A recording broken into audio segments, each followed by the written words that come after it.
Bom dia, pessoal. Bom dia, boa tarde, boa noite para vocês que estão em outros horários acompanhando a gente. A gente está aqui hoje na gravação do segundo episódio do Data Risk Podcast, aqui com presenças ilustres para falar um pouco sobre desenvolvimento de produtos digitais aqui com a gente. E aí, para você que ainda está chegando aqui com a gente, não conhece um pouco, dá uma olhada no canal. A gente vai puxar esse tópico aqui bastante interessante no dia de hoje. Então, segura um pouquinho, depois da vinheta a gente já está voltando para apresentar o nosso convidado.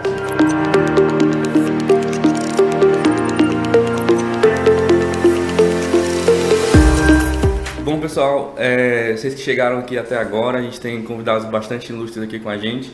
Vai fazer um adendo aqui para o nosso garoto jurerê internacional que não pôde estar aqui, o Felipe Sassi, mas a gente conta aqui hoje com o Ian Linhares, o nosso Business Analyst aqui na Data Risk, que trabalha juntamente com o time. Se você quiser se apresentar para a gente também, Ian, fica à vontade.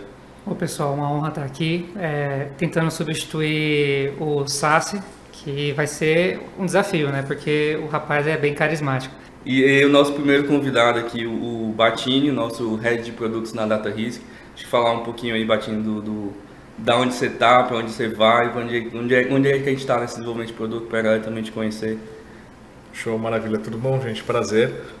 Eu estou aí com praticamente 6 meses de Data Risk. Entrei ali para conseguir ajudar a fortalecer o braço de produto da companhia. Comecei a carreira como desenvolvedor, acabei virando PO, depois de PO fui empreender, com dados também, 2015 para 2016. Quebrei bastante a cara com o mercado, ainda mais verde do que está hoje. Depois disso fui para a Concrete, onde eu aprendi horrores sobre desenvolvimento de produto e no contexto de agilidade. Ajudei com algumas contas importantes. Bacana, já que você já falou já bastante coisa aí para a gente discutir daqui a pouco. Mas antes de se apresentar o Zari, o Zari parceiro aqui da gente, Data Risk, a gente desenvolve bastantes projetos juntos. E aí trazer um convidado com esse peso para a gente estar aqui conversando, trocando ideia do dia a dia do que a gente faz. É um dos objetivos aqui da gente, para trazer para vocês, nossa audiência. Então, Zari, fica à vontade de se apresentar também. Obrigado, Manu. Pessoal, bom dia, boa tarde, boa noite.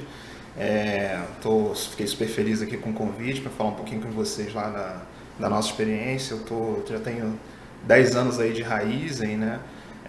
Já passei por diversas áreas da companhia. Enfim, hoje eu estou ali coordenando o time de Analytics para frente de varejo, tá? Mas já passei pela área comercial, já toquei ali como Key User a ferramenta lá de Salesforce, que alguns conhecem. Então, assim, já rodei um pouquinho e cara, estou aqui, vamos começar esse papo aqui. Bom, e aí, para deixar todo mundo a par, a gente vai falar aqui de desenvolvimento de produtos digitais. E aí eu acho que eu vou transformar esses digitais em dados, para pegar um pouco da experiência do Batino, da experiência do Zari, e a gente tentar encaixar os dois basicamente no que a gente faz, né? A gente está falando aqui basicamente de modelos preditivos, né? Então a parte de dados que a gente usa para previsão. Então essa até é uma boa parte para a gente discutir depois, né? Que a gente não está só focado em predição, né? Então tem outras partes aqui que é interessante também a gente discutir, mas a gente vai tentar encaixar os dois temas aqui e chegar num consenso na visão de time, na visão de coordenação, de como esses produtos podem ser desenvolvidos e aí também como é que a gente passa para o mercado uma cultura de desenvolvimento de produto. Acho que esse é um ponto bem bastante interessante. A gente estava até falando um pouquinho antes, né, que eu falo do Batino, né, o Spotify tem uma cultura de produto que o brasileiro quer implementar uma cultura, mas são coisas totalmente diferentes, né? Tipo, as Sim. coisas ainda não se encaixam, né? Então acho que é uma coisa para a gente ver como é que essa cultura no Brasil ela pode ser pensada. Na verdade, a gente não tem um modelo bem definido, né? A gente tem ágil, cascade, Scrum, tem várias coisas que a gente ainda está testando. No final das contas, a gente basicamente o mercado hoje está na cultura ágil, né? Muito pelo o crescimento dela, mas o que é que funciona e o que não funciona? Acho que a gente pode entrar nesse tema, acho que é bem interessante. Fechou? Vamos lá? Fechou. Qual é a Bora. primeirinha? Bom, a primeira pergunta que a gente queria fazer para vocês é em relação aos desafios que vocês encontram no desenvolvimento de produtos como um todo, né? Considerando a realidade que vocês encaram, cada um de vocês tem realmente uma vivência diferente, o que pega mais na hora que vocês estão tentando desenvolver um produto novo? É algo com equipe, cronograma? Cara, tem várias coisas interessantes aqui que podem aparecer. Você pode ter desde um problema como você ter uma parte do teu time de tecnologia não se sentindo dono do produto, então você tem uma visão cultural quase fabril da tecnologia, onde o pessoal de negócio e produto define o que quer fazer e como vai fazer, o pessoal de tecnologia basicamente vira um entregador de tarefa E aí saem as brincadeiras e as piadas da pastelaria, de você, cara, quero uma maçã, quero uma banana. Frita um pastel de que sabor, não sei, depois eu decido. Então, tem um monte de coisa que acontece por causa dessa separação. Então, acho que um desafio grande que eu, pelo menos, encontrei é você conseguir conjugar negócio com tecnologia e ter uma visão unificada dessas coisas e não cascata como ciclo de desenvolvimento, mas cascata como processo de negócio e ficar pensando, idealizando e qualquer outra coisa do gênero, e depois aquilo vem arrumadinho e redondinho para até que só codar. Então, acho que isso é um dos desafios. O segundo é, quando você começa a pensar nessa jornada onde tecnologia é mais importante no processo, você começa a se preocupar, por exemplo, com outras coisas que não só a qualidade do seu código. Você começa a se preocupar com lead time, com qual que é o teu go-to-market. E aí você começa a expandir para uma visão, por exemplo, de DevOps, de como é que você coloca coisas na rua com mais facilidade, como é que você testa o teu produto mais fácil. Que é outra coisa que também muita gente acredita que sabe fazer, mas quando você entra no detalhe não sabe fazer tão bem. E aqui tem uma variação que é muito comum quando você pega um time ou uma empresa que diz ter uma cultura de DevOps, uma cultura forte disso, e aí você vai entender, não, a gente tem um pipeline de DevOps. Pô, legal, mas eu tenho janelas de Gmood a cada 20 dias. Então por que você tem integração contínua se você só deploy a cada 20 dias? Não faz sentido. Então, que eu acho que volta um pouco no ponto de como é que você alinha tecnologia e negócio. Eu acho que de uma forma geral, tecnologia ainda é visto como pouquíssimo estratégico para os negócios digitais que tem no Brasil. Outra coisa que eu também vejo bastante é você não ter time bem formado. Então, é muito comum você cair na falácia ou do desenvolvedor full stack, ou da pessoa de produto que faz projeto ao mesmo tempo, ou produto e design ser uma coisa só. Então, você não consegue separar bem essas capacidades desse time e formar esse time um time multidisciplinar. Porque uma coisa que eu acredito é que quando você monta um time de produto, ele idealmente tem que ser capaz de entregar o produto de ponta a ponta. Então você tira as amarras que esse time tem, você tenta dar o máximo de autonomia com alinhamento para ele. E quando você não faz isso, seja porque você tem você junta dois papéis e aí você acaba ficando ótimo. Ou então você usa alguma coisa de DevOps muito separada do teu time. Aí você tende a ter um processo de tecnologia que não é tão redondo. E dado que a cultura, de uma forma geral, a tecnologia ainda é vista como um pedaço da entrega e não da estratégia, cara, qualquer desalinhadinha que não é tecnologia dá muito ruído, dá muito problema. E aí o incentivo passa a ser muito perverso de cobrar tecnologia por prazo.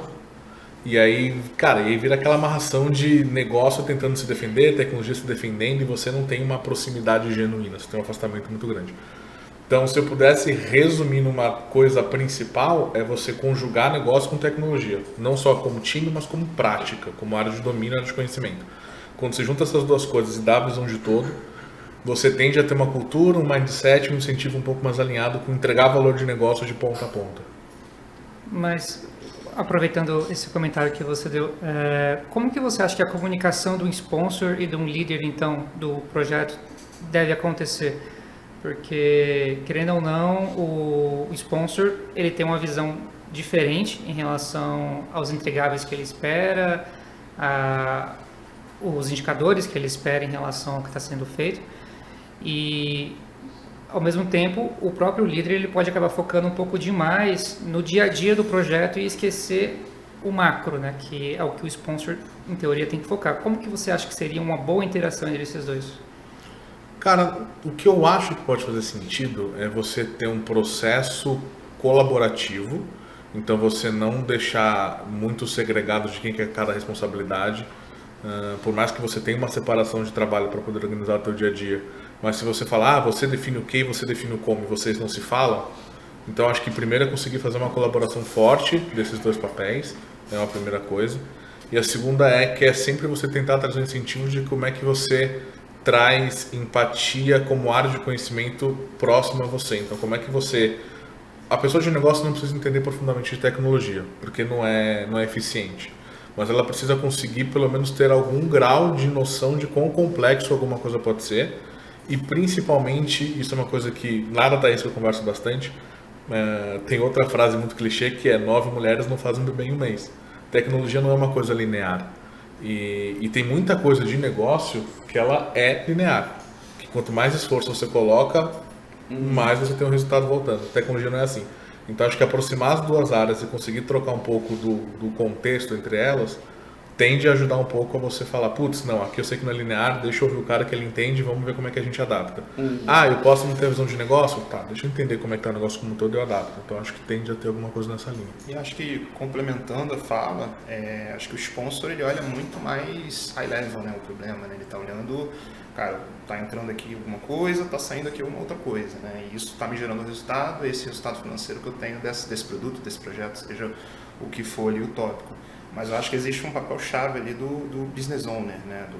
Que é o cara que vai estar no dia a dia mesmo, junto com a squad de desenvolvimento, se a gente estiver falando aqui de Agile, ou se enfim for outro formato, outro arranjo, né? É importante você ter, digamos assim, o sponsor, que é quem de fato, né, banca o projeto, está ali brigando e garantindo que aquele negócio vai sair do papel e vai ser usado, vai ser implantado na empresa. E você tem um cara que é o cara que está ali dentro da cozinha, né, junto com o time técnico de verdade, cara, fazendo as pontes de processo entre áreas, fazendo as pontes do time técnico com o próprio time de negócio, trazendo o calor ali do time de negócio, né? Putz, essa semana, cara, o negócio está feio, está acontecendo tal problema lá, não é uma boa semana para você levar lá para fazer homologação de nada, esquece, né? Essa semana aqui tá tranquilo, cara, tragam esse ponto, então dá esse tom, né? Eu acho que ele agrega bastante junto com o que a gente tem, né, hoje lá de BA, né, que é o Business Analyst, que é o cara que vai fazer mesmo um mapeamento funcional. Então acho que esse blend, né, essa squad multidisciplinar, ela vai se complementando muito bem para garantir que o projeto, o produto vai ser entregue da forma, da maneira que vai de fato no dia seguinte virar, né? Virar, ser usado, você expandir aquilo para mais pessoas, mais áreas e por aí vai. Porque senão o que acontece é o velho problema, né? Putz, fiz um baita projeto, o melhor modelo do mundo, cara, ninguém usou, né? Ninguém gostou do UX, né? Da interface que ele tem ali.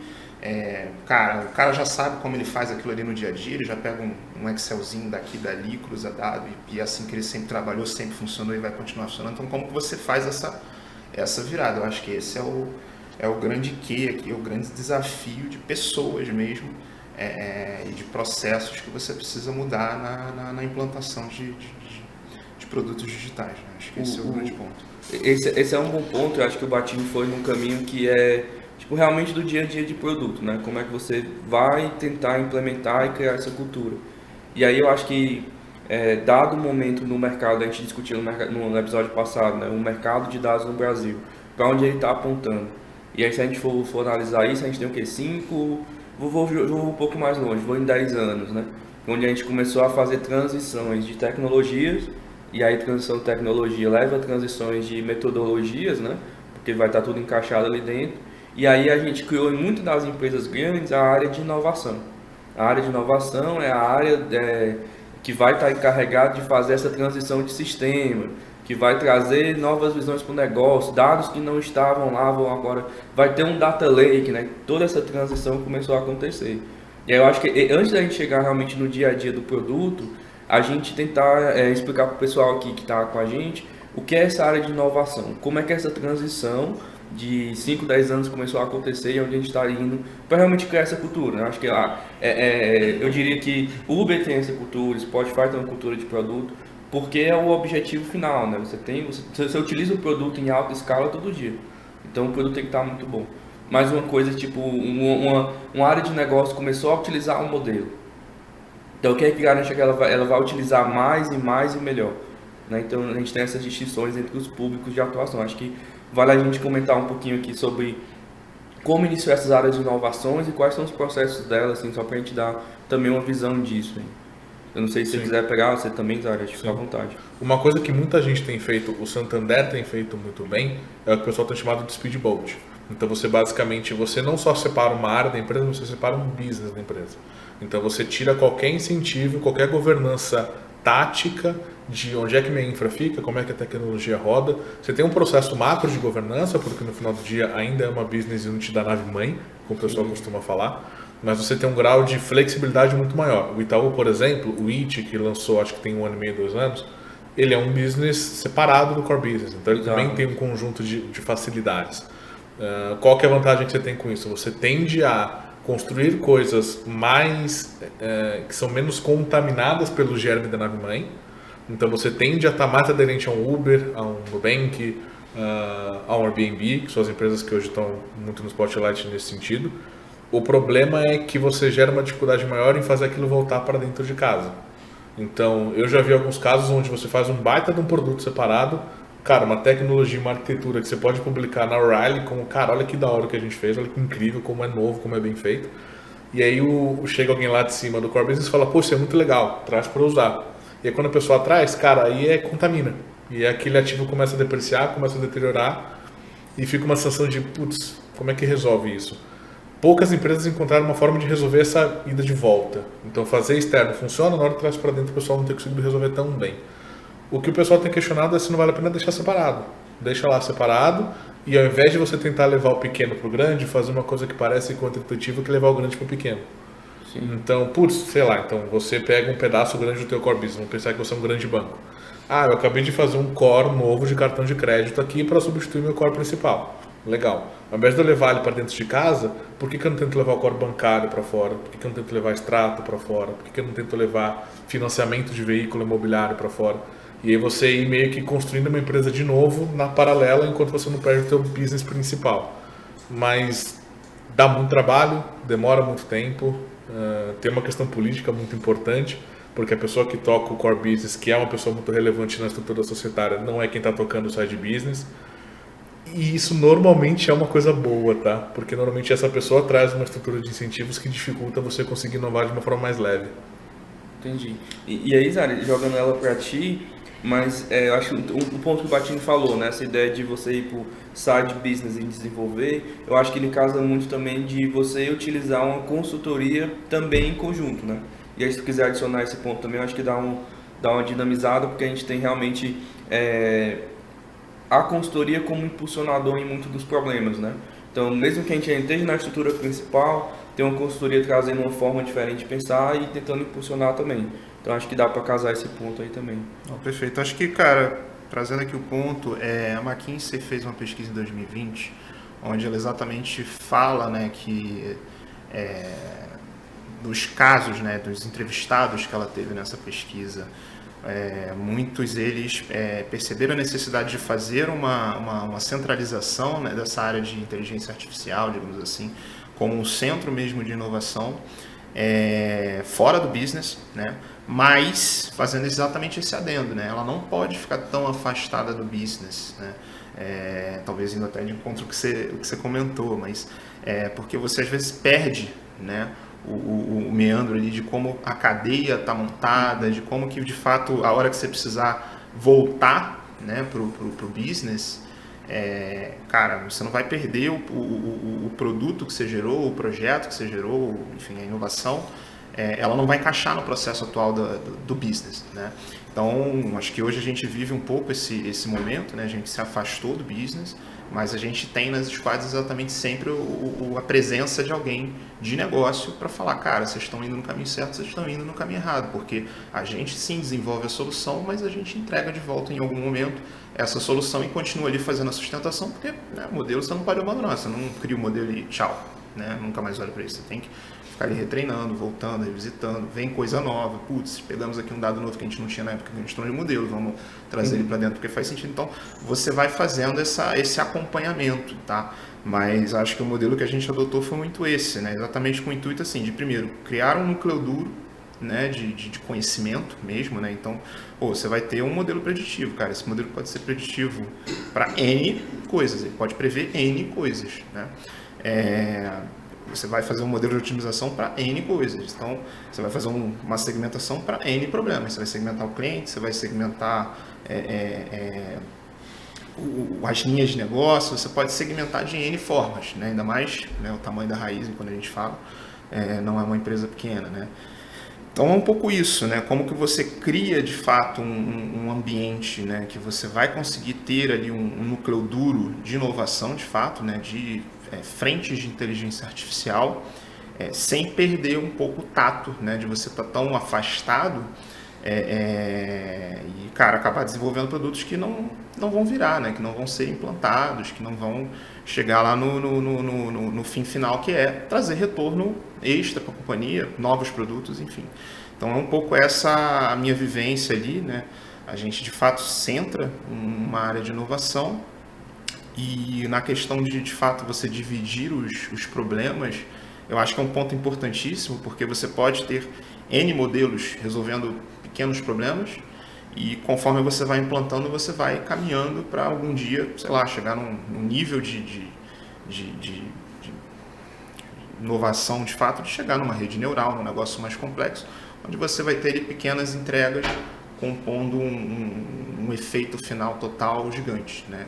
E aí você, quando chega numa rede neural, você tem até dificuldade de explicar o porquê que o modelo está dizendo para você ir para o lado A, para o lado B, para conseguir, né, vender mais, ter mais efetividade na tua performance de produto, porque de fato é um negócio muito complexo, né? Você tem N modelos, N variáveis, você às vezes cria modelos para explicar a rede neural, então é um pouco isso, né? Como que você garante essa maturação da área de inteligência artificial dentro do business e aos poucos você vai contaminando o restante da organização, trazendo essa cultura, mostrando o valor da área.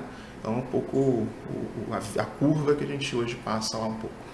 Acho que isso tem muito a ver também com a definição do portfólio da própria área, né? Então, qual vai ser a sequência de produtos que vocês vão implementar? Se essa sequência faz sentido na visão do pessoal operacional, no sentido de que você às vezes começa com algo que pode até ter menos impacto para um negócio como um todo, mas que vai assegurar o buy-in do pessoal que vai te ajudar a desenvolver todos os outros produtos que vêm depois.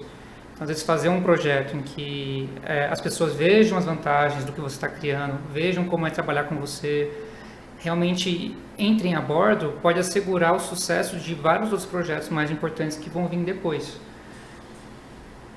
O que eu fico assim é tipo, e já puxando pro teu ponto, né? É tipo, como é que a gente coloca a interface de negócio com a interface de time técnico?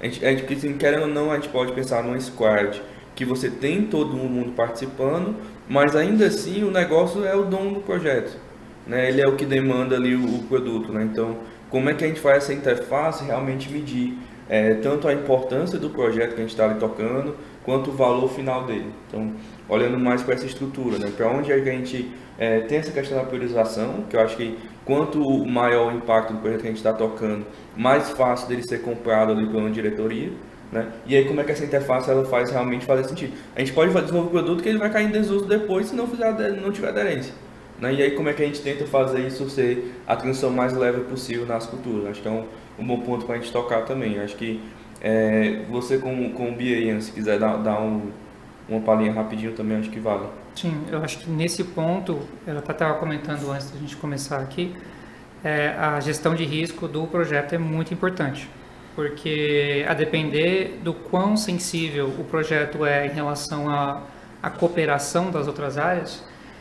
você já tem que prever qual que vai ser a reação das pessoas quando você começar ele e também ver formas de mitigar e prevenir uma reação negativa. Então, às vezes a gente pode até pensar que o nosso objetivo ao entregar um produto é só desenvolver a parte técnica, treinar algumas pessoas e tchau. Mas não. Essa parte de adoção entra também como um dos entregáveis do projeto. E para a gente entrar nessa parte de adoção, a gente tem que ir muito para esse lado mais soft, de entender as necessidades de quem vai usar, tentar ver o que eles dão valor, como que a gente pode, às vezes, trazer algo que seja parcial, não seja necessariamente o foco da entrega, o benefício de quem está usando, mas pelo menos mostre que a gente pensou neles e que o objetivo final é para o bem deles também. Eu acho que esse tipo de coisa tem que entrar na previsão de um projeto, mesmo ele sendo focado em tecnologia. A gente tem que pensar também na parte gerencial e de pessoas. Mas eu acho que, complementando aqui um pouco o que você fala, né, a gestão de riscos, né, eu acho que a metodologia que cada empresa usa, ela vai ter que ser adequada à realidade de cada empresa, né, independente de ser grande, pequena, média. Eu acho que a cultura, né, de cada empresa é muito diversa. Então você tem que de fato entender dentre, né, todos os métodos, todas as ferramentas que existem aí no mercado, qual que vai encaixar melhor, né? Nenhuma delas vai resolver tudo, né? Isso é muito claro. Você tem benefícios, né, de uma metodologia A, B, C, um Waterfall, um Agile, um SAF, enfim. Você tem diversas, né, ramificações ali do que você pode usar, né? Acho que, enfim, em alguns momentos você vai precisar ser híbrido, né? Então, pegando de novo aqui o exemplo, né? A gente tem as nossas governanças, a gente precisa aprovar um projeto previamente, a gente precisa saber mais ou menos o tamanho, né, o tempo que vai ser, quantas pessoas vão ser necessárias naquela frente. Então a gente de fato precisa ter a visão do todo antes de começar um projeto. Então eu falar hoje, por exemplo, que a gente trabalha com Agile, não é bem assim, né? Então a gente de fato tem ali um pouco, né, do híbrido, né? Eu olho todo, né, falo, olha, o tamanho desse negócio é isso aqui, né, e aí depois você quebra isso, né, em pequenas atividades, em pequenas entregas, né, ao longo do tempo, seguindo um pouco aí do Scrum de fato, né, e aí você está ali regido de 15 dias conversando, de 21 dias aí, enfim, cada área vai ter o seu timing, né, mas você está ali sempre nesse contato com o negócio, que eu acho que é a grande importância, né, porque você vai entrar de fato, voltando agora à questão da gestão de riscos, né. Você, por exemplo, fazer um projeto ainda que de digitalização para combustíveis, você vai botar um celular na frente da bomba de combustível? Vai.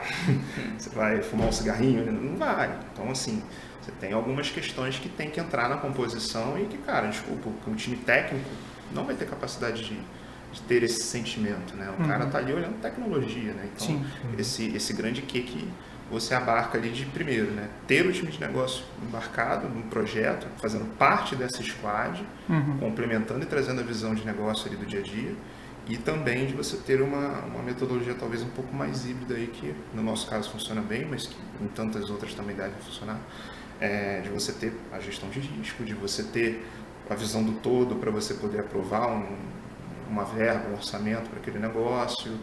Então você tem, né, toda a adaptabilidade que é necessário, você vai trazer parceiros com expertise para você dividir risco do projeto, você vai ter N desdobramentos. Sim. E tem uma coisa que é importante no que você falou, a primeira delas é que não tem bala de prata.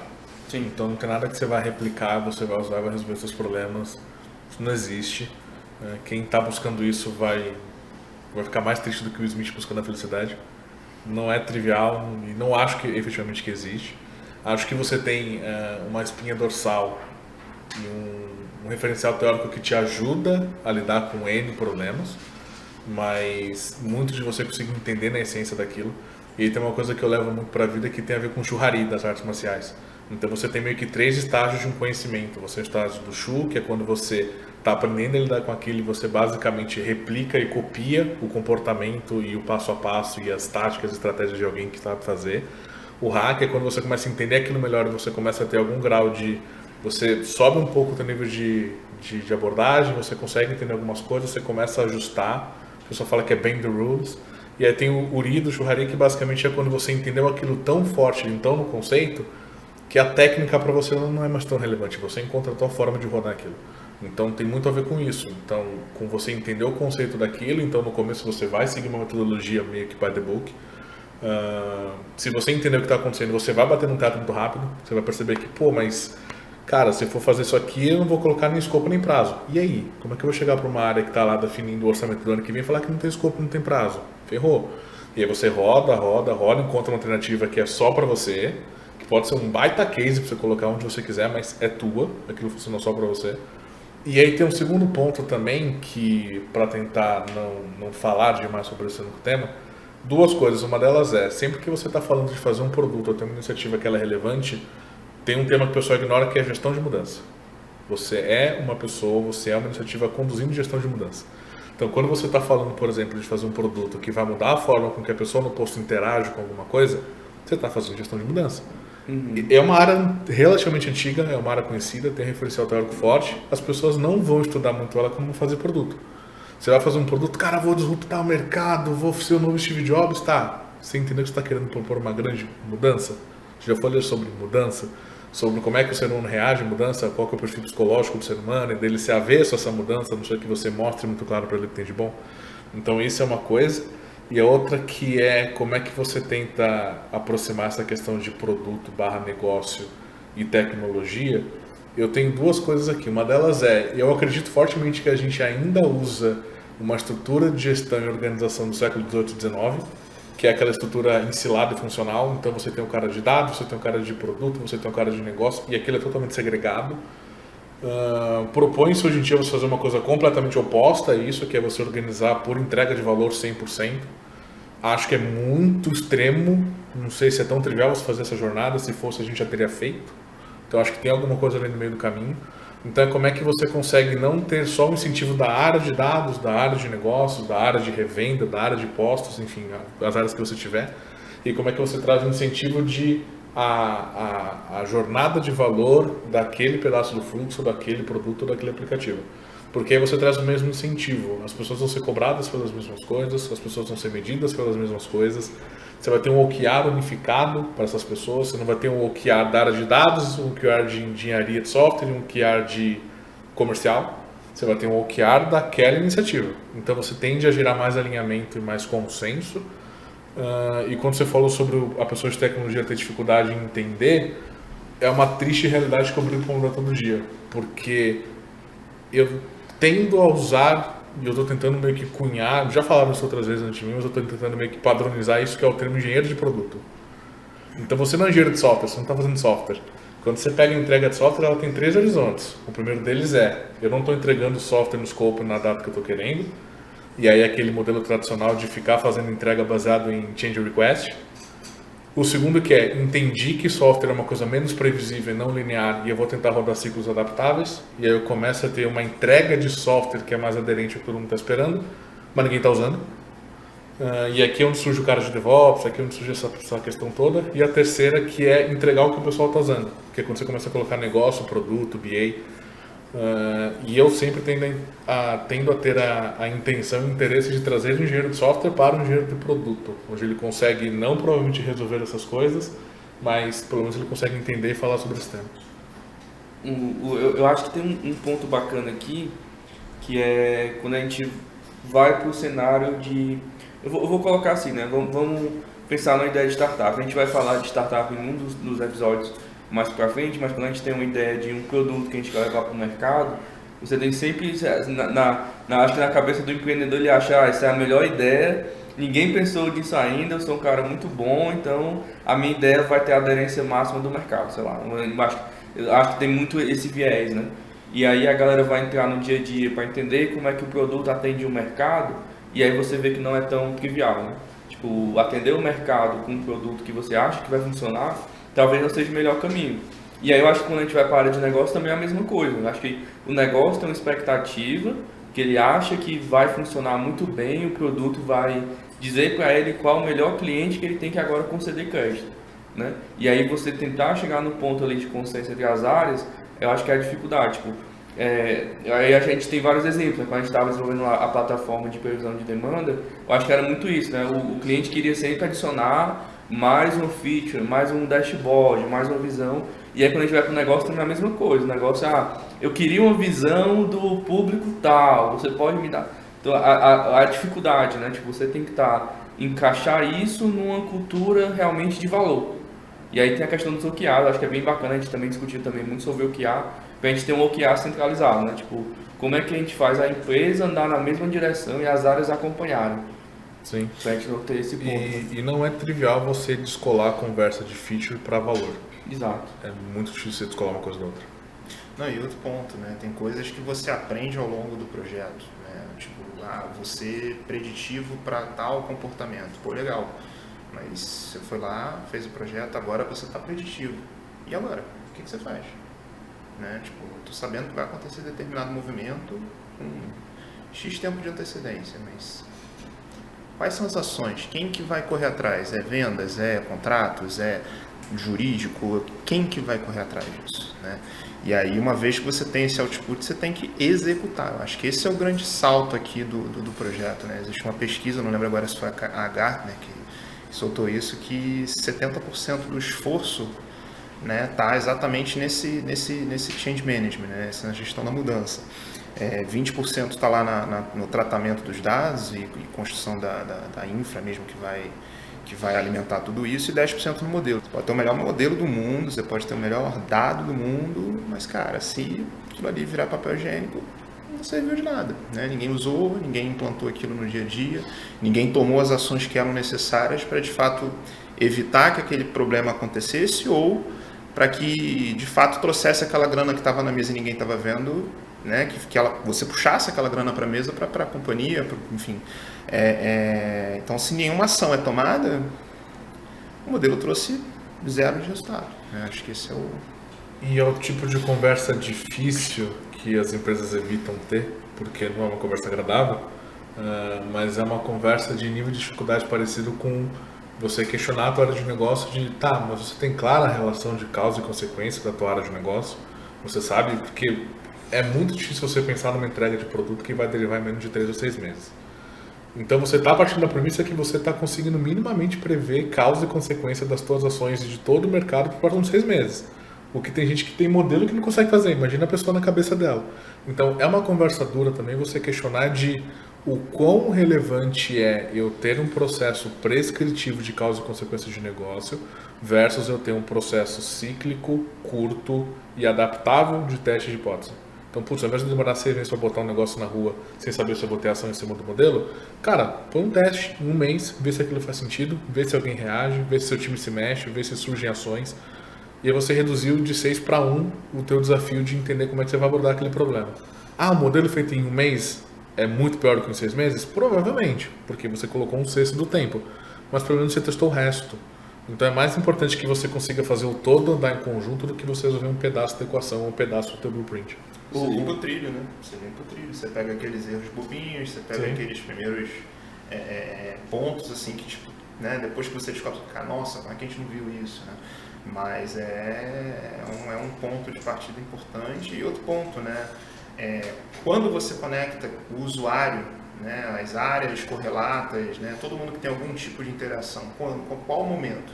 Na concepção, no meio para o final, no final, do tipo, tá aqui, hein? Toma aí, toca aí. Não é assim, não é trivial, entendeu? Então, cara, é um desafio. Acho que essa parte final assim, do projeto é um desafio e isso vai basicamente refletir como ele foi concebido, né? Então, se você vai implantar lá para a tua força comercial determinado projeto, você trouxe a força comercial para conversar com os caras, entender o dia a dia do cara, entender qual o problema que o cara vive e como você consegue ajudar naquilo, ou você vai ser o cara que a hora que você levar lá a solução final, o produto pronto, o cara vai olhar para você e vai falar, esse cara aí, óculos, né, visor vertical, tá vindo aqui querer me ensinar um negócio que eu faço há 20 anos, cara, vai rodar fácil. Uma experiência que eu tive, né, tipo, em um dos projetos, foi o cara, a gente deu ali a ordenação do público, né, então, esse teu cliente aqui, ele é o teu melhor cliente, é o cliente A, e esse teu cliente aqui é o cliente C, ele não é o melhor que o C tem níveis, um perfil um pouquinho diferente, e a gente enquadrou esse cliente. E aí quando a área de negócio foi validar o que a gente estava dando de resultado, né, falou, esse cliente aqui é C, mas esse cliente compra comigo todo mês, é um cliente que é uma conta grande, eu não posso dar um rate C para ele. Mas o rating aqui está olhando para o atraso desse cliente, foi o modelo que a gente montou, ele é baseado no atraso. O cara, beleza, mas ele pode atrasar, não tem problema, eu sei que ele vai me pagar no final. Então eu não quero um rating C para ele, eu quero um rating A. E aí você tem esse descasamento, né? Tipo, você combina uma coisa ali no começo e ao longo da execução você não consegue atender porque não foi bem definida a demanda, né? Sim, acho que aí entra naquele ponto, acho que foi comentado no primeiro podcast, né? De, o modelo vai acertar 90%, 80%, né? Mas no fim do dia, o cara vai olhar para aquele 10%, aquele 1% Exato. Que o modelo está errando. E, cara, será que tinha que olhar realmente para esse cara? Será que é um cliente importante que eu tenho que realmente olhar? Então vamos rever alguma coisa aqui, legal. Mas, dependendo, cara, às vezes é um cara que você vai tratar de forma, né, uma exceção sempre, né? Esse cara que eu vou sempre tratar diferente, então não adianta querer classificar ele lá no moedor de carne, digamos assim, o modelo padrão para todo mundo, que aquele cara nunca vai se encaixar, ele é muito diferente. né? E você de fato ter clareza, né? Putz, o que eu quero com esse projeto? Eu quero chegar no ponto A, no ponto B ou no ponto C? Porque dependendo, né, qual o problema que eu quero endereçar, né? Dependendo de qual for, você vai ter modelos completamente diferentes. Então, cara, é o velho ponto, né? Você chega lá no final, entrega pro cara, o cara fala, não era bem isso que eu queria. E acho que nesse ponto aí ele estava preocupado ali com uma meia dúzia, né? Então, cara, acho que não faz sentido. Vamos olhar, olha o outro 94% ali, olha o outro 90% que a gente está efetivo, né? E acho que o outro ponto que eu ia comentar também, complementando o seu comentário, assim, né? Acho que o pessoal fala muito em segmentação, em conhecer o cliente e tal, mas assim, a segmentação ela é o meio, né? O modelo é o meio. Você está fazendo isso para quê? Quero classificar, eu quero tratar os meus clientes diferentes como diferentes, porque eu vou oferecer um produto a mais para esse cara, porque eu preciso garantir que eu não vá perder esse cara em X tempo, né? Eu preciso manter esse cara aqui retido, pô, tem um baita produto, mas com 1 ano de uso a parada vai embora, né? A base vai embora, eu troco minha base inteira. Mas e aí, né? Quem são os seus clientes fiéis ali dentro dessa base, né? O que esses caras têm? Como é que esses caras se comportam, né? Como é que eles usam o teu produto, né? E você começar a pivotar isso, você começar a usar a sua segmentação para, de fato, atender os clientes diferentes dos diferentes nichos.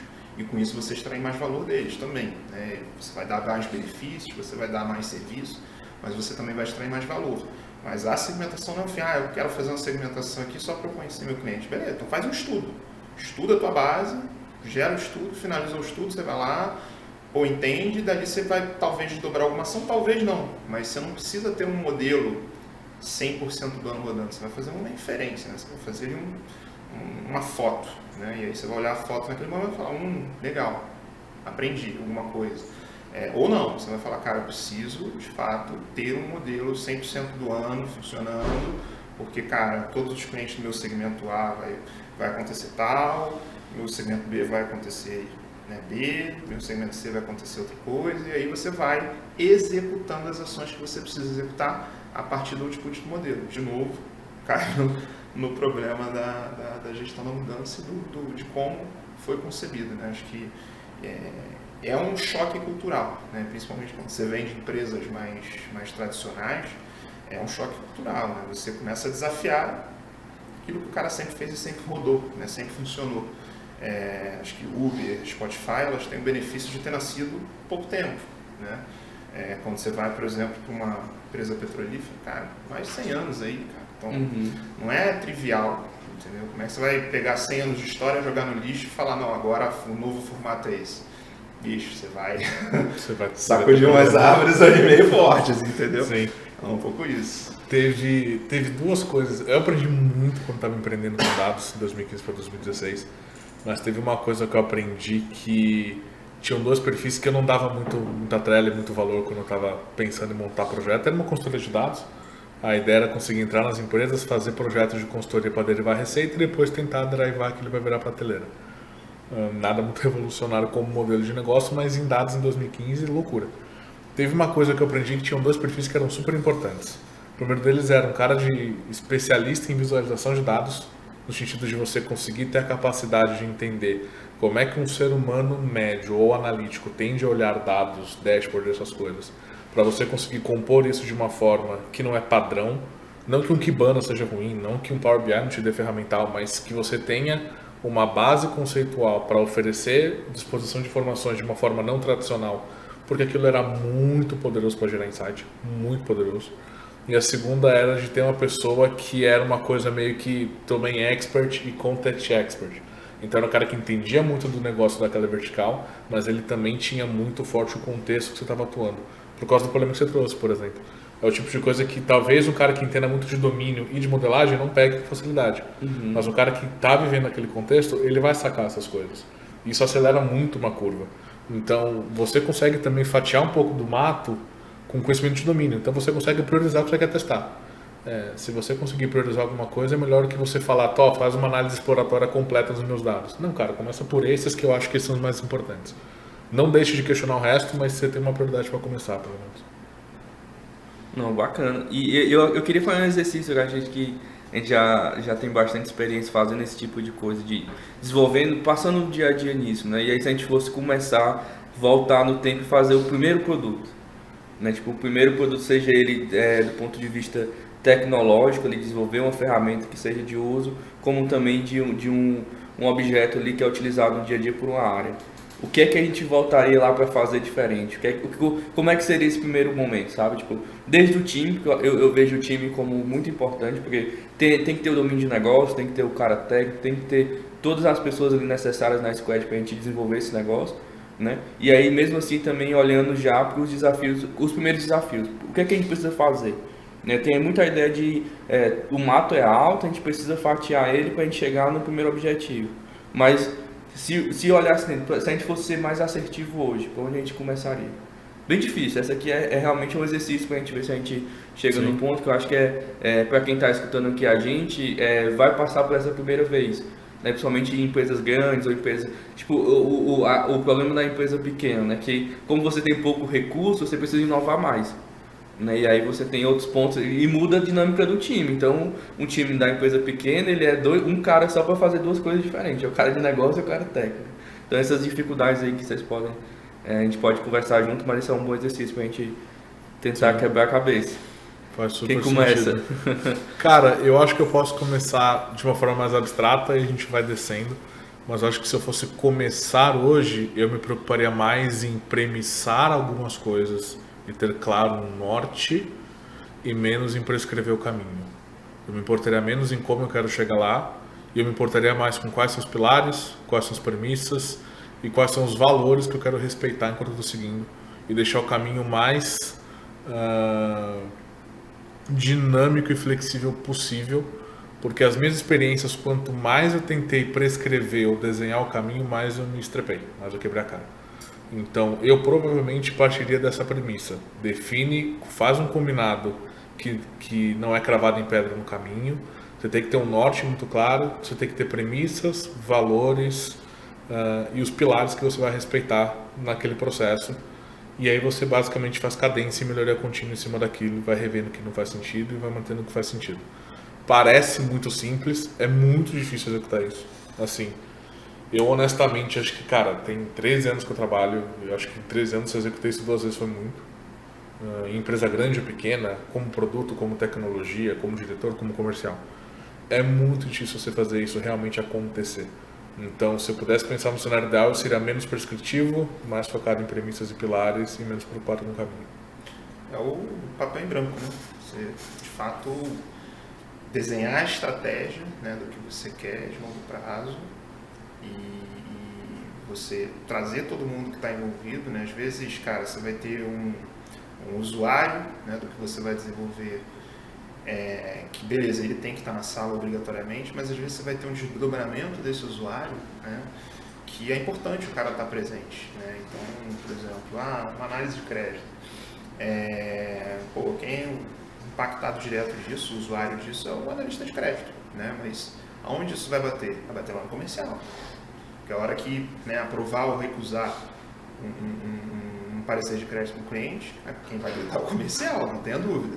Então, assim, como é que você vai implantar, né, ainda que seja na área de crédito, mas como é que você vai implantar um projeto de crédito sem falar com a área comercial? Então, acho que é um pouco isso, você trazer todo mundo para a sala, desenvolver esses objetivos de longo prazo e, de fato, ir cadenciando isso ao longo do tempo. Agora, não é trivial, porque você vai ter ali gente que vai, de fato, contribuir construtivamente para o projeto, você vai ter gente que não vai concordar, você vai ter N coisas ali, N politicagens rolando também, que, cara, é importante você garantir que, assim, primeiro, né, a estratégia está setada, você sabe para onde você está indo, você sabe para onde aquela squad, aquele grupo está remando o barquinho, porque se você começar a perder esse foco, você não vai sair em lugar nenhum, você vai passar 8 meses, 6 meses, 1 ano e não vai ter um produto final viável. Às vezes vale a pena gastar um tempinho mais para começar o desenvolvimento fazendo esse meio de campo, trazendo todo mundo para dentro do barco, do que ir naquela go horse e ter que refazer várias vezes o mesmo projeto, sem contar o estrago que você faz no caminho, né? Pode acontecer. Exato. Tentar segurar um pouco a ansiedade das pessoas, né? Porque, tem um projeto inovador pra caramba, vai fazer XY, pô, muito legal, cadê? Pra ontem.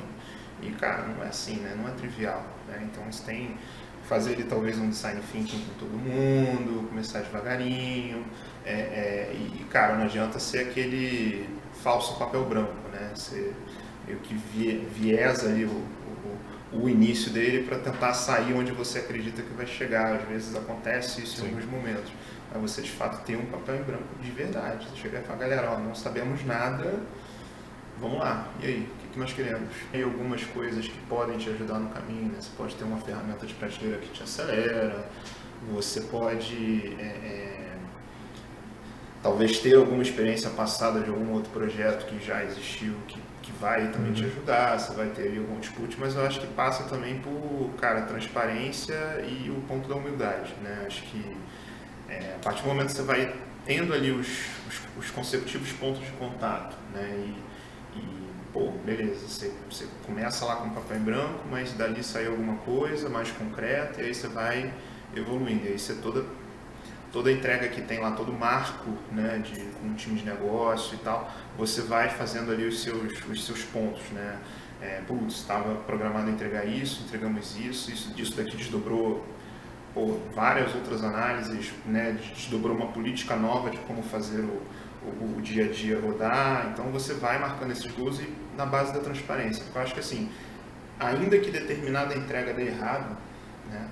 Mas você tendo primeiro, né, a confiança, né, você já criou essa confiança de um tempo para trás, você conseguindo explicar, você primeiro cria duas coisas, né, o cara vai entender por que deu errado, né, e dali provavelmente vão sair aprendizados, então talvez seja um aprendizado tipo, construímos um modelo, o modelo não performou, cara, precisamos mudar para um outro formato, beleza. Ou não, fizemos, chegamos lá, testamos e, cara, não teve o efeito que a gente esperava, o efeito foi muito aquém do que a gente esperava, então como que a gente pivota isso para outra coisa. E o segundo ponto, você desenvolve a cultura de dados no ambiente de negócio. E aí é que está a graça da coisa, porque isso é uma construção, isso é longo prazo, nunca é curto prazo, né? Mas você faça lá um curso, você puxa todo mundo para uma palestra, alguma coisa, mas assim, ela é no dia a dia. O cara vai vendo o valor do que está sendo entregue em modelo, inteligência artificial, digitalização, etc., no dia a dia, né? Que é aquele ponto da descoberta, né? Caraca, entrei lá no dashboard X, lá peguei informação que antes eu levava uma semana para tirar, ficava enchendo o saco de Deus e o mundo da companhia para conseguir chegar naquele número. Agora está lá pronto no meu dashboard, lindo, maravilhoso. Então é como que o usuário vai sentir essa percepção do valor para ele, né? O tamanho daquilo ali. Então, antes a gente tinha uma análise aqui X que levava uma semana para sair, levava 2, 3 dias para sair. Eu perdia 2, 3 dias de trabalho só ali, batendo cabeça com a Excel para sair com aquele negócio, né? E agora, não sabia se o número estava certo ainda. E não sabia se o número estava certo. Volta meia, né? Olhava lá para trás, caraca, tem esse erro aqui, eu puxei o dado errado. Cara, então é como que você promove esse senso de entrega, esse senso de transparência, e de fato constrói essa jornada a longo prazo, né? Né, aquele time lá, trouxe aqui uma primeira entrega interessante e tal, uma segunda também muito boa, e cara, agora veio uma ruim, mas veio uma ruim por quê? Por A mais B mais C, beleza, então cara, vamos corrigir, aí vem outra, e cara, quando você vê, você fala, agora eu tô com problemas bons, né, sou preditivo, o que eu faço? Caraca, nunca tive esse nível de informação, né, esse nível de dados. Então, acho que a hora que você dá esse estalo no time de negócio, cara, aí você nada de braçada, né? Aí Sim. Vem projeto 1, 2, 3, 20, rápido, né? Rápido. Vocês estão falando em preditivo e eu já andando no tempo aqui também, né? Tipo, a minha visão quando a gente olha para esse passo de cultura, né? Ciclo virtuoso, querendo ou não é isso, né? Tipo, negócio, faz a sua primeira demanda ali para dados, essa parte de analytics. Existe uma primeira entrega e aí o ciclo virtuoso, né? O que é usado, o que não é, o que o próximo passo e as interações que a gente pode fazer em cima. Então, eu olhando assim já, sei lá, a gente está em 2022, né? A gente olhar para 2025, esticar até um pouquinho em 2030, né? Se a gente for pensar no caminho que a gente está indo, negócio sem dados não vai existir. Né? Na verdade, eu acho que a gente vai até mudar um pouco a chave, né? Tipo, o dado vai ser o que guia o negócio antes de ser só o histórico que o próprio negócio já tem. A gente estava falando lá no começo, o cara tem 45 anos lá de empresa no dia a dia. Mas em algum momento esse cara vai sair ali do trabalho e vai entrar outra pessoa. E aí aquele histórico que aquele cara tinha, né, vai virar um modelo no final das contas. Né? E esse modelo vai alimentar quem está entrando agora. Então, na minha visão, daqui a, sei lá, 4, 5 anos, a gente vai estar vivendo essa mudança. Né? Tipo, os modelos já vão dar input suficiente para o negócio partir para as suas decisões. Na minha cabeça tem um pouco dessa mudança aí, um pouco mais para frente. Eu acho que em 4, 5 anos você enxerga isso numa escala grande, porque eu acho que isso já está acontecendo. E quando você pega, por exemplo, o tema de previsão de demanda, é legal o que você falou explicitamente da pessoa que tem muitos anos fazendo aquilo e que ela vai sair. Antes mesmo dela sair, ela vai ser pega de calça curta. Porque a gente falou com algumas pessoas sobre previsão de demanda e o que todo mundo falou cara, mudou tudo por causa da pandemia. Antes a gente criava e descriava grupos e abstrações de produto e categorias, sei lá, cada 2, 3 meses. Eu faço todo dia. Não tem ferramenta, não tem embasamento de dado, não tem embasamento de informação, não tenho flexibilidade e agilidade para fazer isso. Ferrou. Então, assim, mesmo a pessoa que tem muita experiência, cara, assim, depois da loucura que foi e a pandemia, agora a gente tem decreto de poder andar sem máscara, depois dessa maluquice que aconteceu com a sociedade inteira, assim, fica cada vez mais óbvio que se você não tiver a humildade intelectual para reconhecer que você não tem capacidade de prever a ação e reação das coisas mais, e você precisa ter dado, você precisa estar aprendendo e reagindo rápido a N coisas que você recebe, isso para mim passa a ser a maior vantagem competitiva que qualquer empresa pode ter. Essa adaptabilidade orientada a dado, orientada a informação. Então eu acho que daqui a 4, 5 anos você vai ver esse movimento que você falou mais consolidado. Se bem feito ou não, eu não sei, mas você vai ver muita empresa falando o que faz. Sim. Como foi a agilidade 5 anos atrás, como foi a transformação digital 5 anos atrás. Todo mundo passou. Passou nada, mas tudo bem. Então acho que daqui a 4, 5 anos todo mundo vai falar que é orientado a dado para valer. E é um pouco na minha visão. Eu acho que já está acontecendo e daqui a 4, 5 anos só vai estar consolidado, com algumas boas aspas. Eu acho que hoje a gente está na crista da onda, né? Todo mundo quer estar orientado a dados. Eu acho que o grande que é assim, você realmente está orientado a dados? Você está fazendo só estudos simples? Você está começando lá pelo teste AB? Você já está num modelo robusto, né? Esse negócio está intrínseco em todos os processos da companhia, tem algum tipo de inteligência artificial atuando, sim ou não? Então, é uma jornada, né? Óbvio. Mas eu acho que a gente tem que tomar cuidado, às vezes, assim, de egos mesmo, né? De, cara, botar a sandalinha da umidade e falar, cara, deixa eu entender esse bicho aqui, como é que funciona isso, né? Porque esse negócio da pandemia foi muito claro, né? Teve modelo que começou a errar absurdamente exatamente porque ele foi construído antes da pandemia, querido. Então não adianta, você vai ter que revisitar o modelo. Mas no fim da linha é isso, né? Você, né? Abriu o mercado, todo mundo voltou presencial em determinada cidade, em determinado estado. Cara, cresceu 50% de venda. Isso é bom ou ruim? Não sei. Será que o meu concorrente cresceu 80%? 50% é uma bosta, né? Fechou tudo de novo, né? Covid bombando de novo. Vou até bater na madeira aqui, outra maluquice que venha por aí pela frente. Mas, cara, fechou tudo de novo, e aí? Né? Caiu 50% das vendas, e aí? Isso é bom ou ruim? Se meu concorrente quer 80%, isso é ótimo, perdi só 50%. Então é um pouco isso, né? Como que a gente traz um pouco esse dinamismo do mundo da inteligência artificial para o nosso dia a dia, né? Nós humanos, digamos assim, e o quanto que isso, assim, acho que o grande que aqui é o quanto que isso se junta, né? Porque não adianta você só ter um puta modelo preditivo se eu não faço nada com isso, né? Nem também ter só ali a experiência do passado, porque, cara, o passado não vai me garantir meu futuro, né? Acho que esse é o grande quem. Então, como que você junta um pouco essas duas visões da maneira mais harmônica possível, porque, né, brigar é mole, né? Tacar pedra no outro é mole, mas como que você faz essa jornada ela ser um pouco menos, né, buraqueira, né? Você tem ali um caminho de terra, né? Você tem a estradinha e você tem a autoestrada. Como é que você dá um pouco mais de volta, né? Tal, mas, cara, vai acabar sendo uma pista mais rápida, né? Você vai lá a 120, 110, ao invés de você ir ali a 20, né? Andando menos quilômetros, então é um pouco isso. Eu acho que a gente tem pela frente aí de trabalho. Eu acho que falta muita mão de obra. Esse é um baita desafio que a gente tem, porque, cara, claramente o mundo está hoje contratando no mundo inteiro. Não é porque no Brasil falta gente, é porque no mundo falta gente, né?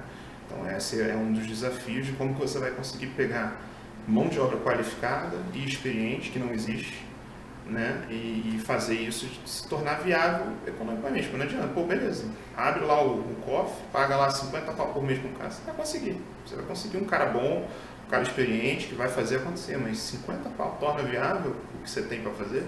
Dependendo da sua estrutura, não, né? Dependendo do tamanho das coisas que você tem que fazer. Então, talvez vai ser melhor você usar esses 50 mil para contratar não sei quantos caras júnior, pleno, para, cara, começar a criar a sua mão de obra e você reter esse talento que você está criando dentro de casa para dali a 2, 3 anos você começar a tirar o grande suco mesmo, que o cara já tem alguma experiência dos projetos que ele desenvolveu dentro da própria empresa, ele já vai conhecer melhor a empresa, porque lá atrás ele tentou colocar um projeto A, B, C de pé e não conseguiu, e por que ele não conseguiu? Então, um pouco isso, né? Como que você faz isso, né? De maneira assim, né? Tem uma empresa que ela tem um certo espaço para erro, né? E como que você tira os aprendizados desse erro? Se a sua empresa não tem espaço para erro, cara, você já tem um problema grande aí, porque o grande ponto dos dados é exatamente, cara, construir um modelo, vamos testar, deu certo, maravilha. O que deu errado nele? Pô, deu errado esses parâmetros aqui, vamos corrigir. O que deu certo nele? Pô, esses outros aqui, maravilha, vamos reforçar esse negócio e implantar isso para todo mundo, né? Acho que esse é o grande ponto. Então, você tem que ter sempre ali o teu laboratório, né? Então, dentro do time comercial, dentro do time que for, você ter ali um 10%, 5% para você tratar como seu laboratório, vai ser um time diferenciado, que vai ser participativo no projeto, né? Vai ter voz, e depois você vai usar esses caras também para reverberar para o restante. Então, assim, a construção, ela tem que começar no início, né? Tipo, trago todo mundo, ó, vamos começar a fazer um negocinho diferente, vamos começar a jogar um dinheiro aqui nesse negócio, vamos começar a fazer uns testes. Cara, no final você vai chegar, né? Putz, eu tinha um time de vendas aqui, 5% do meu time de vendas estava trabalhando nesse negócio. Eles começaram, num período de 6 meses, a ter uma performance melhor do que todos os outros. Cara, está na hora de eu reverberar isso. E aí você tem um segundo passo, que é como que eu vou apurar, de fato, o resultado que esse modelo está gerando. Porque uma vez que você implantou isso para todo mundo, como é que você vai diferenciar? Né? Ou você vai ter ali alguma coisa de adesão, o cara usa ou não usa, né? Ou você vai ter um problema bom, que é tipo, cara, eu sei que o meu negócio produziu um resultado positivo durante X tempo, mas agora eu não sei mais porque todo mundo usa. Então, se todo mundo usa, eu não sei mais quem é o a mais aqui, quem é o a menos, entendeu? Acho que esse é um pouco da jornada. E só para fechar rapidinho, assim, pensando na jornada que está agora na Crista Onda, não tem nenhum problema você usar técnica, ferramenta, livro, qualquer coisa meio que pré-pronta para você acelerar a tua curva inicial. Mas não se limita a isso. Não precisa você se limitar, putz, agora eu estou fazendo as mesmas 4 cadências semanais que a empresa incrível está fazendo. Sei lá, que a Target está fazendo. E a Target é a referência em dados para a gente. Tá bom, você começou. Você está barely scratching the surface. Você está começando a entender o que você está fazendo.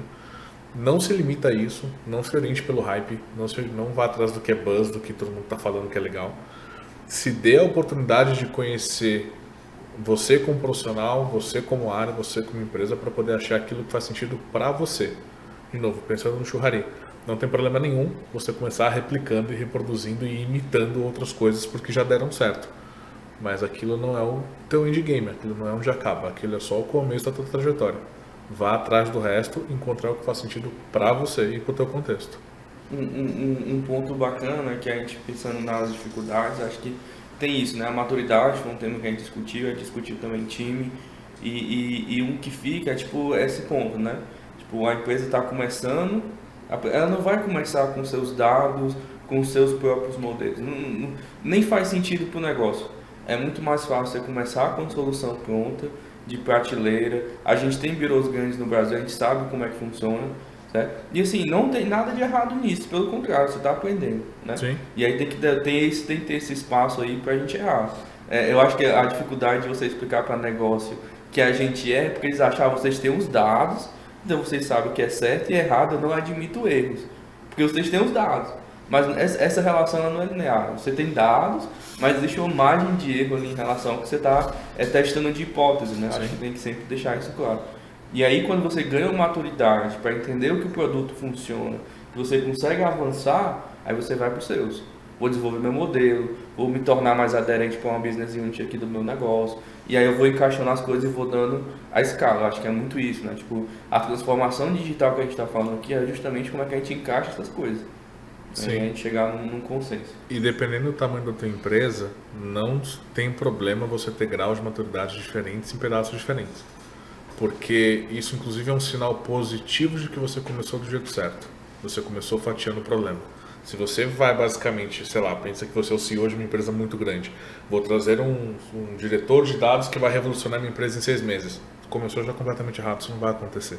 Então pega um pedaço, pega uma solução pronta, testa, aprende, vê se aquela solução é aderente ou não, achou uma legal, aí você faz a mitose. Aí você pega aquilo e coloca numa outra frente e ela começa a estabilizar como uma coisa de prateleira, e é onde você estava, você começa a derivar coisas para você. E aí você vai espalhando isso aos poucos. Não pega a coisa mais crítica, que vai dar problema sério. Não pega a coisa mais irrelevante, porque você também não vai motivar ninguém a fazer. Mas vai aos pouquinhos e não tem nenhum problema, sei lá, depois de 2, 3 anos, você não precisa virar uma chave. Agora minha empresa inteira é a referência em dados. Não, você pode ter pedaços mais ou menos maduros e está tudo bem. Mais ou menos maduros e com processos diferentes, né? Sim. Metodologias diferentes. Acho que o que funciona é o que vale, né? Isso. E para isso você tem que testar. Total. Esse é o grande ponto. A produção já está chamando a gente para terminar o episódio, pessoal. Então, a gente falou aqui no finalzinho sobre humildade, né? Essa parte de relacionamento, como ela é importante para a gente chegar. A gente está falando de produtos digitais, produtos de dados, muita coisa técnica no dia a dia, mas existe todo um jogo de cintura que a gente tem que ter aqui ao longo dessa transformação. E aí, tipo, uma pergunta que a gente sempre faz aqui é, tipo, de mentores, né? Quem é que trouxe, quem é que ajudou a gente chegar aqui hoje, aí perguntar a vocês aí quem conseguiu ajudar vocês nessa carreira até chegar aqui, um mentor, alguém que vocês queiram compartilhar uma experiência. Acho que é bacana pra gente, quem está escutando aqui a gente, também ter isso aí de experiência pra gente dividir. Sim. Cara, eu tive 3 grandes pessoas na minha trajetória. A primeira delas foi o Heitor, que hoje está na AWS, que ele foi o meu CTO na época da Site Blindado, dentro do grupo da Apex. Ele me ensinou a importância de uma engenharia boa e da importância da nuvem. E ele é a pessoa mais humilde que eu conheci na minha vida inteira. E ele é incrível. E, assim, quando ele foi para a Amazon, ele bateu os recordes das certificações que eles obrigam os caras a tirar. O recorde mundial. Ele é muito fora da curva, extremamente humilde. Então me ensinou humildade, a importância da nuvem de uma boa engenharia. Depois foi o Salvini, que é a pessoa que ficou no lugar dele quando ele foi para a Amazon, que é a pessoa que me ensinou como que você consegue operar uma empresa de tecnologia e como é que você gruda aquilo com algum valor de negócio. E a terceira e mais recente foi o Fernando Della Riva, que é o fundador da Concrete, que não está mais lá, que foi a pessoa que me deu esse arcabouço de agilidade, de modelo de gestão, de incentivo, de como é que você organiza a tua empresa. Cara, ele é provavelmente a pessoa que eu mais conheço de longe que consegue falar sobre cultura de produto, cultura de dados, cultura de desenvolvimento dessas coisas de uma forma estupidamente ampla, mas que também consegue ser muito pragmático. Então essas seriam as minhas 3 referências. Acho que para mim eu tive 2 pessoas importantes. Acho que é mais recente o Zapata, que você conhece, né? Esse Scrum Master lá com a gente. Um cara super diferenciado, experiente pra caramba. Quase um pai lá pra mim, né? Pela idade, às vezes é psicólogo, às vezes é Scrum Master, então... mas foi um cara assim que acho que ele passa assim a calma, né? Que você tem que ter. Às vezes você ter a conversa dura e ser racional e falar, cara, isso aqui não é um projeto, isso aqui é um estudo, isso aqui, cara, não vai dar muito longe. Então, acho que foi um cara assim bem diferente, que eu acho que eu posso falar. E o outro é o Diogo Belchior também, que foi um cara do comercial que trouxe uma pegada assim de como lidar com pessoas, né? E acho que, independente da gente estar falando aqui de inteligência artificial, no fim do dia são pessoas que vão usar aquilo ali e que vão reverberar aquilo ali, né, nas suas estruturas. Então, acho que são 2 caras aí diferentes que eu tive na minha carreira e o privilégio, e ainda tenho, no caso do Zapata, de atuar com eles, cara, e chamo eles de mentores. Assim. E aí, Ian, você? Bom, no meu caso, acho que eu não comentei aqui, mas eu passei por várias indústrias diferentes. Cada uma teve uma pessoa que me ajudou muito, mas acho que se tem uma pessoa que acho que me marcou mais pessoalmente foi a Grace Lousana. ela é de outra área. Ela, na verdade, ela trabalha com a parte de pesquisa clínica. E eu lembro que ela me treinou realmente e me formou como um profissional que eu sou hoje, no sentido de ser mais responsável, aprender a responder pelas minhas decisões, a pensar na visão dos outros, como que eu me comporto nessa parte mais soft skills. Isso realmente, independente de tudo que eu aprendi, de conhecimento de outras áreas e técnicas e tudo mais, eu acho que pensando como ser humano, ela me impactou muito, assim, até hoje é uma grande amiga minha. O meu você já conhece do primeiro episódio, mas só pra tirar um pouco da brincadeira aqui, né? Eu lembro da primeira vez que eu assisti Homem-Aranha, que aí o tio Ben fala, né? Tipo, com grandes poderes, grandes responsabilidades. E eu lembro que aquilo, tipo, me deu uma chocada. Acho que quando você é criança, você tem uma ideia um pouco diferente dos adultos, né? E aí você pensava, não, eu tenho grandes poderes, então eu posso fazer tudo. Por que que eu vou ter responsabilidade se eu tenho poderes, né? Então tem aquele choque de realidade. Acho que muito que a gente discutiu vai nessa linha, né? Tipo, a gente está falando aqui de pessoas que trabalham no mercado de dados, que estão ali tomando decisões no dia a dia, e a gente tem uma responsabilidade muito grande, né? Então, a gente falou aqui dos 5 próximos anos que podem vir aqui para frente, mas a gente que está direcionando esse mercado. No final das contas, é a gente que está levando o dia a dia para onde é que a gente está querendo apontar. Então, tem uma responsabilidade muito grande que a gente carrega aqui no desenvolvimento desse produto. Eu acho que a conversa hoje, se vocês quiserem adicionar mais algum ponto, pessoal, fiquem à vontade, tá bom? Acho que do lado da gente, muito agradecer a presença do Batinho e do Zaire aqui com a gente para falar um pouco desse tema. Acho que tem muita coisa que a gente ainda não sabe realmente. Acho que a gente tem que ter humildade para dizer isso, que a gente também como profissional está aprendendo. A gente não sabe qual a melhor solução que vai caber em todos os mercados. Acho que é bem claro isso, né? Mas a gente está aqui tentando desenvolver um mercado que no mundo todo, eu diria que a gente, quando a gente olha para o Brasil enquanto solução, a gente está bem posicionado. Sei lá, eu diria que a gente é o terceiro ou quarto num ranking assim, mundial de produtos de dados. Então, a gente tem um mercado muito grande de expansão, e tem a questão que você falou, que o mercado hoje contrata independente do país. Então, a gente recebe proposta de Estados Unidos, Europa, no Brasil. E aí tem vários desafios, né? Como é que reter essas pessoas? Várias outras coisas que a gente acabou não discutindo aqui dentro. Mas aí, pessoal, se vocês quiserem deixar nos comentários, a gente vai estar respondendo também, então fiquem à vontade de perguntar. E agradecer vocês, pessoal, agradecer a presença, se vocês quiserem dar o agradecimento de vocês, mas eu estou muito feliz de ter participado aqui com vocês desse episódio. Cara, prazerzaço estar aqui, é muito, muito legal, muito divertido. É sempre muito gostoso falar de alguma coisa que você tem interesse. Tá mais um ambiente tão tranquilo quanto esse aqui, então assim, prazerzaço. E vamos pra cima. Quando tiver os próximos aí me chama que eu vou ter prazer em vir. Só dá uma sorte com o Uber. Não, gente, deixar também meu agradecimento. Obrigado aí pelo convite, pelo espaço. Vocês já são parceiros nossos lá, vocês sabem disso. Acho que tem uma bela jornada aí pela frente. E cara, contem comigo. Eu conto com vocês podem ter certeza disso. Mas é isso, cara. Acho que nesse sentido a jornada, a gente está só no começo. Acho que tem muito aprendizado e muito produto, muita diversão pela frente. Acho que não digo nem só do assunto ser divertido. Acho que a gente, quando trabalha com o que a gente gosta, acho que não tem dia ruim, não.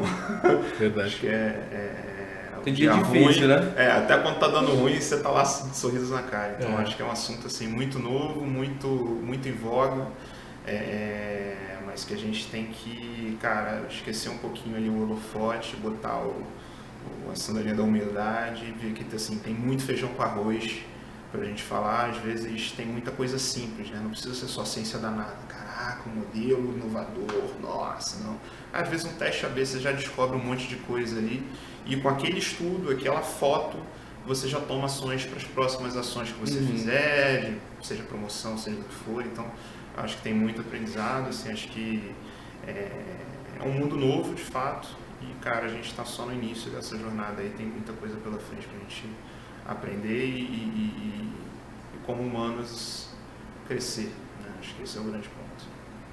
E agradecer também ao meu co-host aqui, o Ian, que está dividindo aqui também a apresentação com a gente. Então, obrigado pela tua presença, e a gente bem feliz também de te ter aqui. Foi uma honra e se precisar, só chamar. Foi um prazer aparecer aqui também, conversar com esse pessoal.